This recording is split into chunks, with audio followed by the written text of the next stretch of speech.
Hello बच्चों, कैसे हो सब लोग। आपको ये वर्ड प्रॉब्लम्स का सेगमेंट कैसा लग रहा है।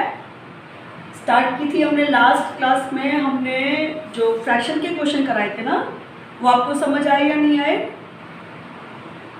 होपफुली आपको समझ आ गए होंगे, बहुत आराम से समझा रही हूँ। और आज जब जो हम टॉपिक ले रहे हैं ना वो बेटे, वो हम ले रहे हैं एज वाला, ठीक है। तो पहले मैं बेस कराऊंगी उसका कि क्या करते हैं ऐसे क्वेश्चंस में। एक बार आप समझ लोगे तो ये क्वेश्चंस फटाफट कर पाओगे। तो आपके पास देखो तीन चीजें होती है, पहले तो ये बात ध्यान रखो क्या क्या चीज होती है। एक होती है आपकी प्रेजेंट एज, वो हमेशा बीच में रखो, ठीक है। ये आपका पास्ट है और ये आपका फ्यूचर है। फ्यूचर मीन्स बाद में, ठीक है। एगो वन फ्यूचर। अब आपने जब भी क्वेश्चन स्टार्ट होगा तो सबसे पहले प्रेजेंट एज को आपने लेट करना है। जो भी आपकी प्रेजेंट एज है वो आप लेट कर लीजिए। किसके बारे में बात हो रही है, फादर के बारे में, सन के बारे में, डॉटर के बारे में, जिसके बारे में, मदर के बारे में, फ्रेंड के बारे में, जो भी वो, उसको आपको प्रेजेंट एज को ही आपको हमेशा लेट करना है। ये बात ध्यान रखो, ठीक है। अब अगर मान लीजिए मैं इस क्वेश्चन को पहले समझा रही हूँ, ठीक है। आपको यहाँ पे कहा गया 5 years hence the age of Jacob will be 3 times that of his son। यानी यहाँ पे दो लोग हैं, एक जैकोब जी है और एक उनके सन है।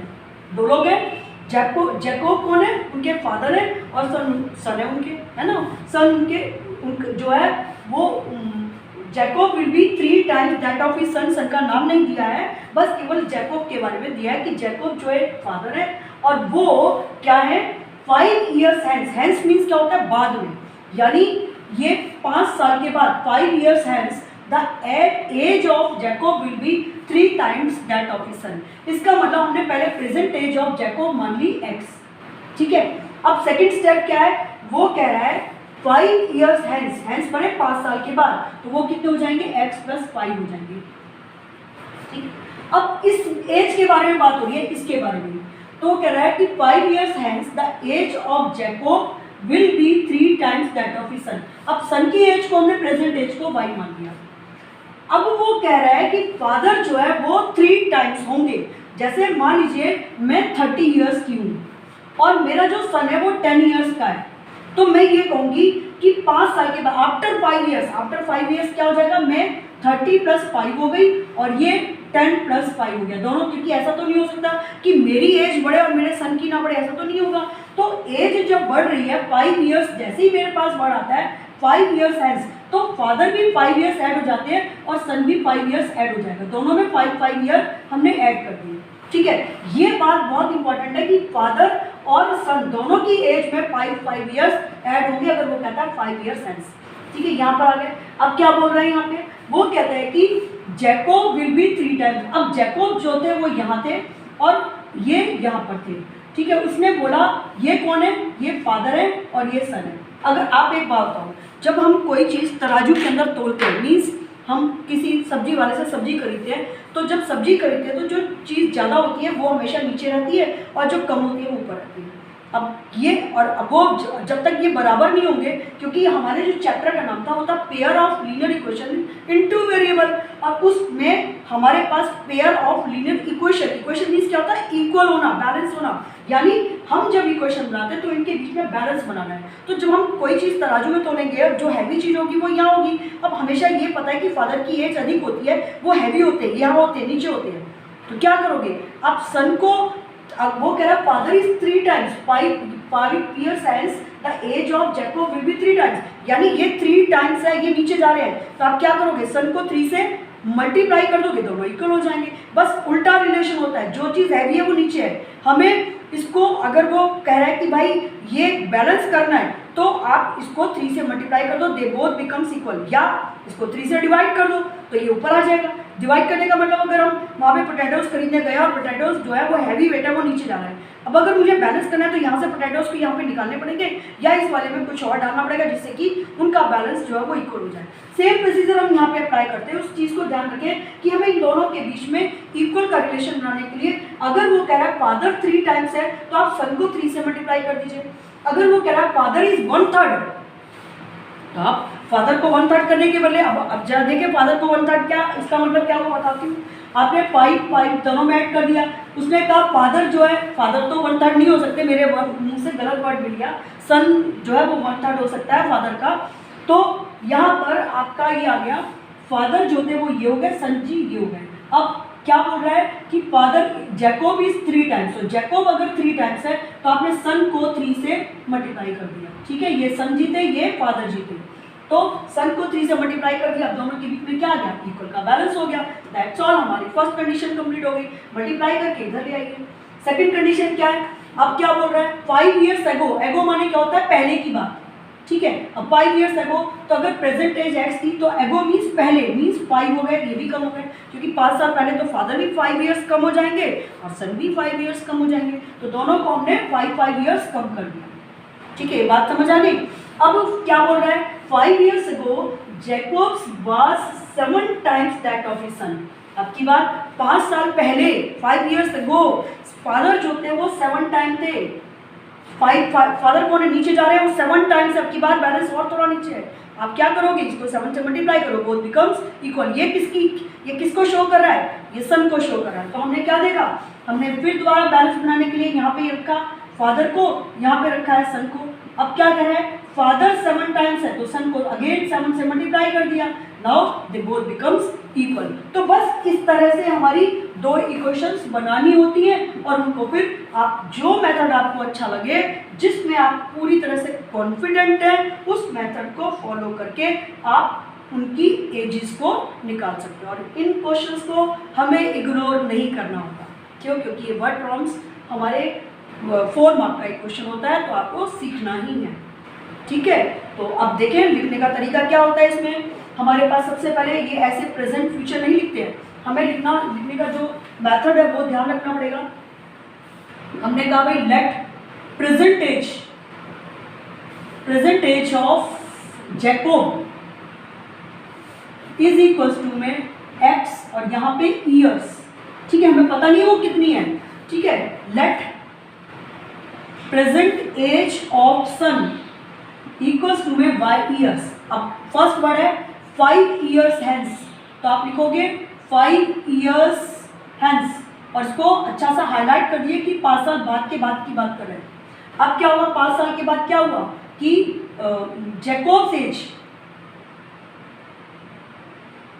एज क्या हो गई, जैकोब्स एज हो गई x + 5 और सन्स एज क्या हो गई, सन्स एज हो गई बेटे y + 5 according to the question.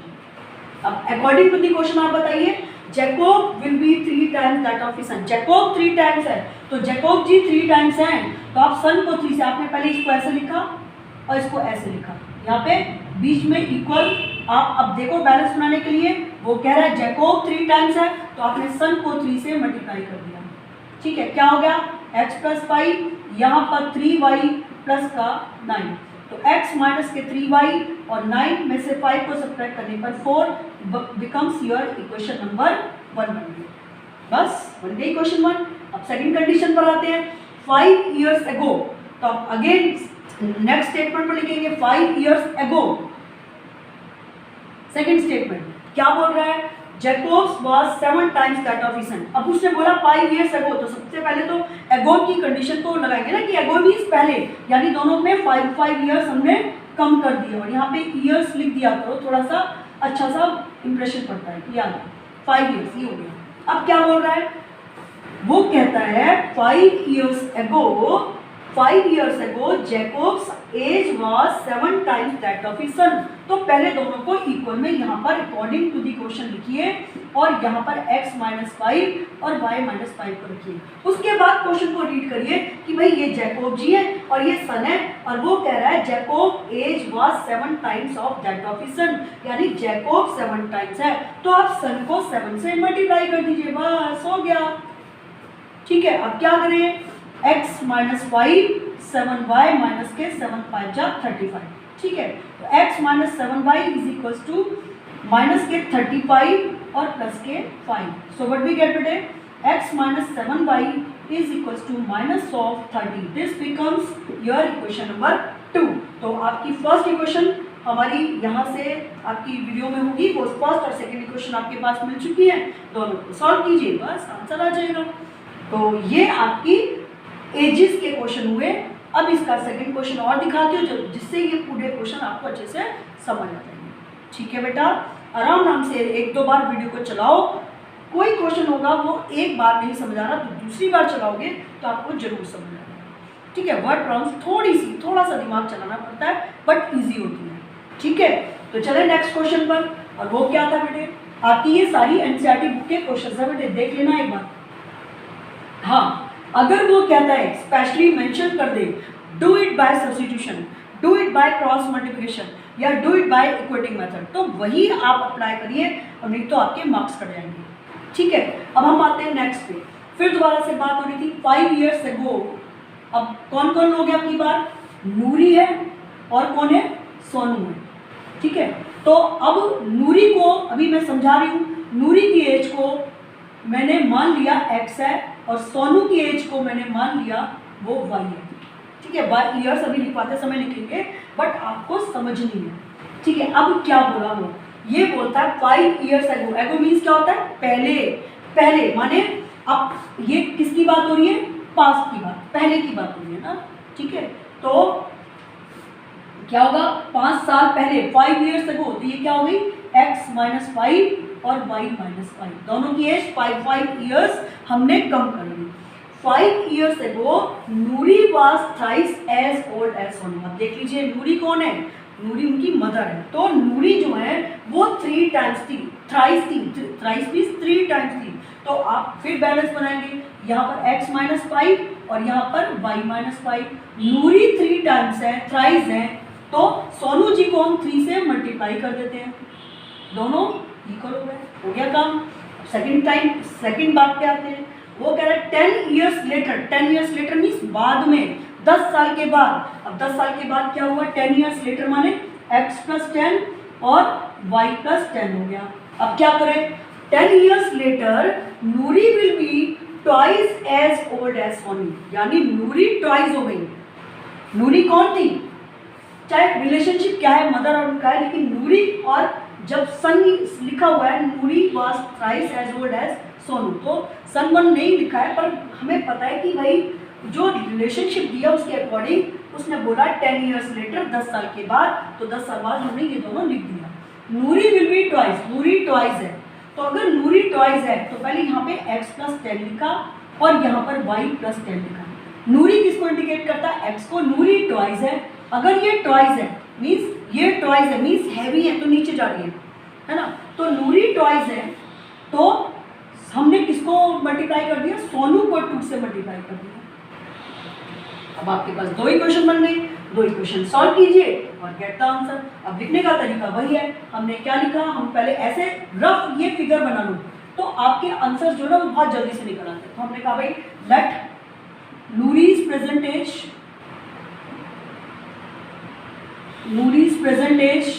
Is equals to में x ईयर्स। ठीक है, Sonu's present age y years. ठीक है, अकॉर्डिंग टू दी क्वेश्चन यहाँ पे क्या लिखा था, 5 years ago। 5 years ago जरूर लिखे, 5 ये बहुत इंपॉर्टेंट चीज होती है, इसको मिस नहीं कर सकते। 5 years ago। ठीक है, अब क्या हुआ, नूरीज एज क्या होगी, 5 years ago नूरी की एज क्या है, x - 5 years ये आ गई। और सोनूज एज क्या हो गई, सोनूज एज हो गई y - 5 years। ठीक है, अब फिर अकॉर्डिंग टू दी क्वेश्चन ये हो गया। अब यहाँ पर ये अकॉर्डिंग टू दी क्वेश्चन यहाँ लिखा हुआ, अकॉर्डिंग टू दी क्वेश्चन क्या बोला था कि 5 years ago Noori was thrice, Noori 3 times है। नूरी जी कौन है, ये है, ये x - 5 लिखा और y - 5 लिखा। नूरी 3 times है तो हमने सोनू जी को 3 से मल्टीप्लाई कर दिया। ठीक है, इक्वेशन क्या बन गई, x - 5 is equal to 3y - के 15। तो x - के 3y - 15 + 5, आंसर क्या है, x - 3y इक्वल्स टू में माइनस का 10। इक्वेशन नंबर ये आपकी बन गई। बस समझ आया। अब देखो जरा सेकंड कंडीशन पर आते हैं। अब क्या बोला था, 10 years later 10 साल के बाद, तो आप इसको स्किप करिए। ठीक है, 10 years लेटर, ठीक है, 10 years लेटर क्या होगा,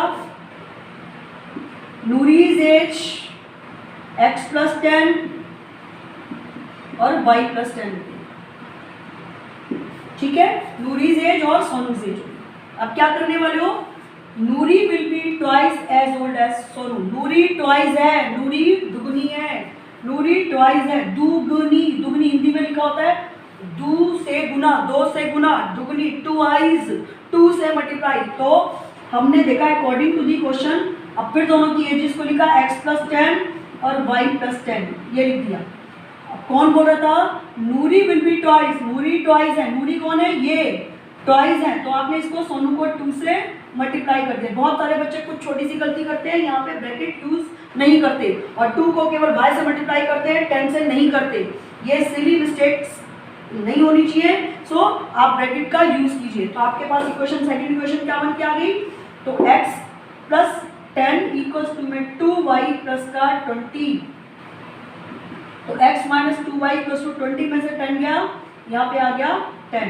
so this becomes your equation number 2, ये आ गई। अब आपके पास 2 इक्वेशन आ चुकी हैं, आप इन्हें सॉल्व कीजिए और नूरी और सोनू की प्रेजेंट एज को यानी x और y की वैल्यू को निकाल लीजिए। बस इसी टाइप के आपके एज के क्वेश्चन होते हैं। ये ध्यान रखें कि बैलेंस करना होता है, इक्वल करना होता है, जो बोले उसका आपको अकॉर्डिंग टू क्वेश्चन रीड करके उसका रेसिप्रोकल लेना होता है। रेसिप्रोकल मीन्स अपोजिट लेना होता है, ठीक है। तो आप इन्हें ध्यान से पढ़िए क्योंकि इन क्वेश्चंस को अच्छे से रीड करना बहुत ज़रूरी है और एक एक स्टेप वाइज आप रफ पहले बनाइए और उसके बाद क्वेश्चन कर लीजिए, तो बहुत इजी लगेंगे, ठीक है बेटे, समझ आ गया होगा, ठीक है। मेरी वीडियो को अच्छे से देखो और सब्सक्राइब करो, लाइक करो और अपने फ्रेंड्स के साथ शेयर करो, ठीक है बेटा। Do your best, all the best बच्चों, अच्छे से करो क्वेश्चंस, खूब प्रैक्टिस करो, खूब ज़्यादा प्रैक्टिस करो, सारे क्वेश्चंस एनसीईआरटी के कंप्लीट कर दो, ठीक है। All the best.